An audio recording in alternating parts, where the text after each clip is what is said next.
लोग एक नाच गीत सुनाने जा रहे हैं। आप लोग का गाना कैसा लगा, लाइक कमेंट आप लोग जरूर करना। ओ राजा काली साड़ी लैया कमर में छिपी जाए, राजा काली साड़ी लैया कमर में छिपी जाए। नैहर में पहनी तो माई मोरी बर जई हो, माई मोरी बर जय। साड़ी ससुरा में, वो साड़ी ससुरा में पहनी सासुया जर जा। राजा काली साड़ी लैया कमर में छिपी जाए, राजा काली साड़ी लैया कमर में छिपी जाए। साड़ी नैहर में पहनी तो चाची मोरी बर जई हो, चाची मोरी बर जय। साड़ी ससुरा में, वो साड़ी ससुरा में पहनी जेठनिया जरी जाए, साड़ी ससुरा में पहनी जेठनिया जरी जाए।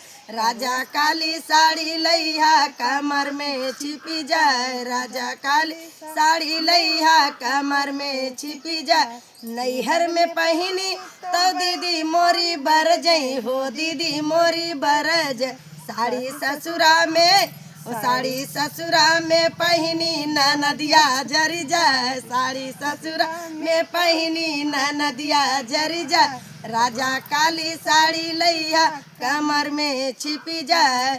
नैहर में पहनी सहेली मोरी बर जई, सहेली मोरी बर जय। साड़ी ससुरा में, वो साड़ी ससुरा में पहनी परोसिन जरी जाए, साड़ी ससुरा में पहनी परोसिन जरी जाए। राजा काली साड़ी लैया कमर में छिपी जाए। आप लोग को कैसा लगा कमेंट में जरूर बताना।